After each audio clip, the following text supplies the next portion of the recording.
Well. What's up, boys?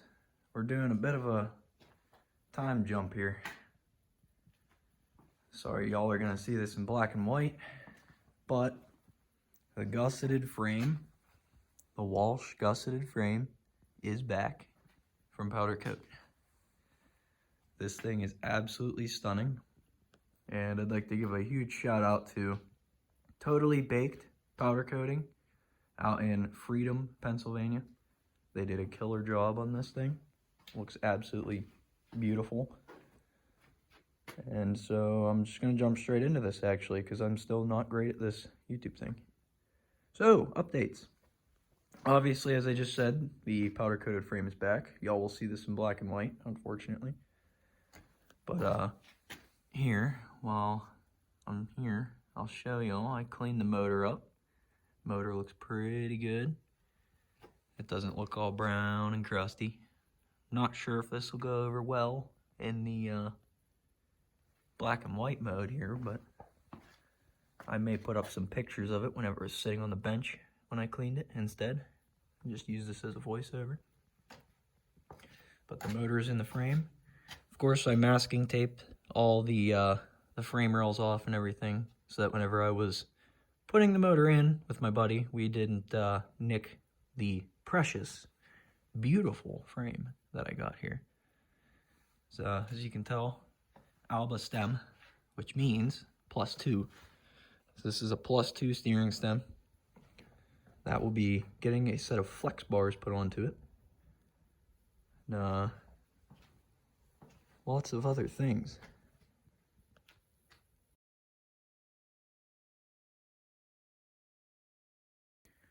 Also, as a forewarning for anybody who wants to powder coat their frame in the near future, or is even currently trying to research the process and see how it gets done, a little pro tip for after you get it back from the powder coater: make sure you go over the frame and make sure that all of your bolts fit. So powder coat is thicker than paint, I think, as a lot of us know.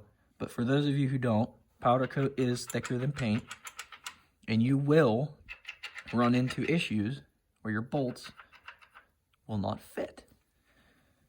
So you will have to trim out a lot of holes to make sure that your bolts fit. As you can see, there's dust on my motor from trimming out the upper shock hole. That was a good one. Yeah, every bolt hole, basically, from my experience, this is my first time having a powder coated frame, but every single bolt hole, every threaded hole will need to be cleaned out. You will have bolts that will not fit where they do go. Like they will not fit in the spots that they're designated to be. You will have couple hours probably cleaning out holes, making sure that everything fits correctly.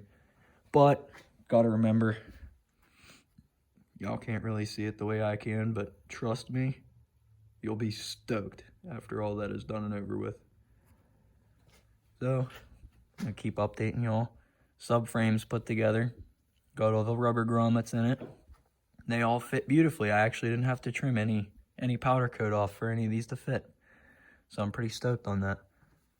Bolts, however, I'm pretty sure this subframe is slightly bent, so that's probably my fault, but the bolts did take some effort to get through both the subframe and the frame. I did actually chip the frame there, unfortunately, but that's the life of it. You'll have that. You're not going to escape it. I'm still going to do my best to keep that from happening, but it's inevitable. It's going to happen. I gotta think of some other things I gotta update y'all on. Maybe I'll give y'all a quick little run around to some parts. And you see that? Oops, sorry for the finger. You see that box right there? Oh boy. Let's see what we got here. Oh boy. I already know what's in all these boxes, of course, but this here is the Precision Pro steering stabilizer. This is a very, very nice piece. I'd take it out of the package, but only got one hand. There's the mount down there for getting ready to install that bad girl here shortly. I got a new Tusk Competition clutch pack from Rocky Mountain. As you can see, the box is there. Competition clutch kit. That is the one without the springs. So I did not get the stiffer springs. I opted to keep the OEM softer springs. This is an XC quad, so a lot of clutch use will be had. Not saying there's not any clutch use in motocross, but there will be more than the average trail ride. Hubs and things, you know, I gotta clean them up yet, but they're hubs and things. Brake rotors are still good. A-arms are good. I mean, they're a little crusty and rusty, but they'll do. Shocks are here, ready to go. I actually have to take the graphics off of them because Spider Graphics is the company who's going to be doing my graphics kit for the whole quad. So they will be doing graphics for my shocks. They'll be doing graphics for my bumper, obviously the plastics, and yeah, beadlock mud plugs too. So that's all pretty cool. Up here we got some other cool stuff. I have a pretty cool piece here for you. This is one of my favorite looking pieces of this build so far. This is the Hess XC linkage. This is a beautiful piece. Made of billet aluminum, super high quality. I think I picked this thing up for 200 bucks shipped, brand new from them. This is a great company. I cannot wait to try this thing. This thing is going to make that right there so much better, which that alone is going to get so much better because I'm building a custom shock, hopefully, and these two are going to go hand in hand with each other. This is going to be great. Very excited for this. This is a sick piece. But further updates. I mean, I got some hand guards up there. Not really important. Well, they are, but you don't need to see them right now. Don't feel like getting them out of the box. I did get, well, I'm actually going to get this down because this is pretty cool. This is just the intake filter for it, but Pro Design Pro Flow intake. So here's the filter on Rocky Mountain. They sell them for 65 bucks. Pretty steep, but hopefully should never have to buy a new one. So yeah, there's that. I still have to put it, obviously I still have to put it in the air box. So I have that adapter for you real quick. I'll show you that. Here is the intake adapter from Pro Design that I was talking about. This thing is pretty sure it's aluminum, might be billet aluminum, I'm not sure. But this thing is beautiful. This is new old stock. My first ever new old stock package or part from anywhere or from anything. Here's the label, fell off. You'll have that whenever parts are 20 some years old. 15 some years old. But yeah, here's that piece. It's pretty sweet. Comes with the hardware needed to install it, and there actually is this white outline right here is actually the instruction and template for cutting the hole in your airbox. Which, if y'all would like a video on this, I'm pretty sure it's pretty self-explanatory. But if y'all would like a video on this, I can probably make that happen. I'm pretty sure all it requires is a drill bit, and I think that's it. So if y'all wanted to do that, it should be a relatively easy thing for y'all to do. See if I can get that back up there. Yep. Okay. So yeah, that's pretty much a rundown of all the parts I currently have. I mean, I got muffler packing for the Yoshi RS3, which is looking beautiful, by the way.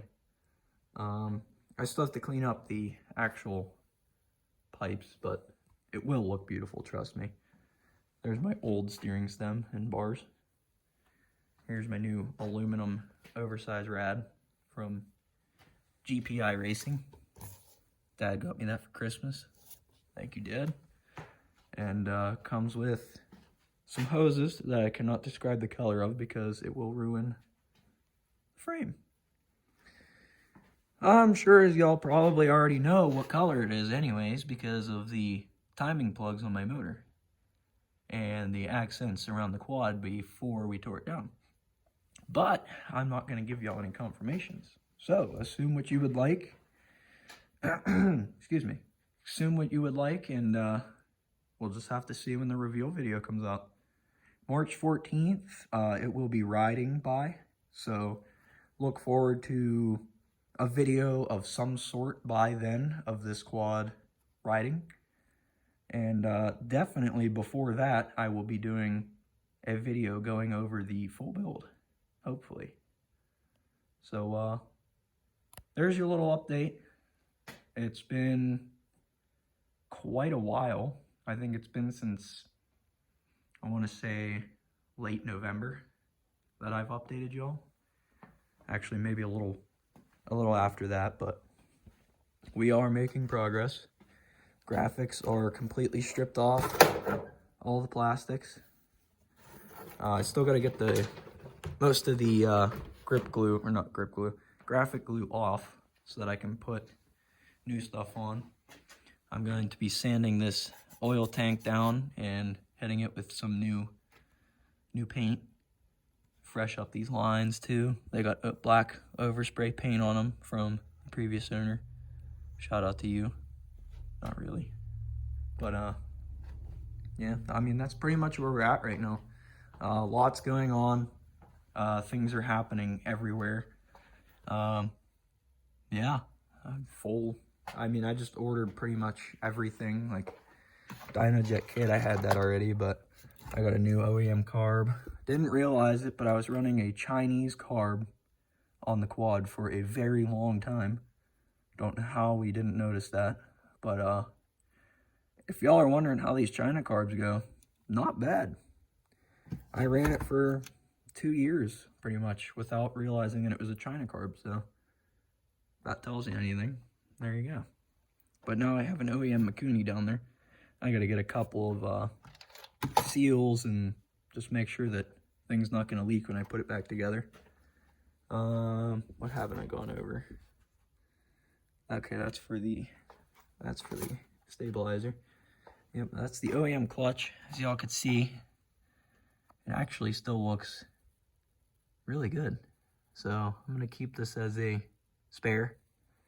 I do actually have another spare clutch pack, but there's this company near us that sells cheap return items, and I got I think it was something along the lines of like Gin Fibby or something. I don't know. It sounds made up, but I promise it's not. I think I got the clutch pack from them, Chinese clutch pack, for like $3. But this is an OEM. Even though it's used, I'd still rather use this than the brand new Chinese one. But I do also have that one. But now she's got a Tusk competition clutch kit in her. So she should be ready to rip. Again, sorry for making this all black and white. But I can't ruin the color of the frame just yet. I can't do it yet. I gotta get it a little more complete. Then maybe we can come up with a good way to introduce the new color to the channel. I think y'all really like it. I love it. Everyone I've showed loves it so far. So we'll see what we'll see what y'all think of this whenever I release the final build video. So thanks for sticking around, and stay tuned for the finishing video. Thanks, guys.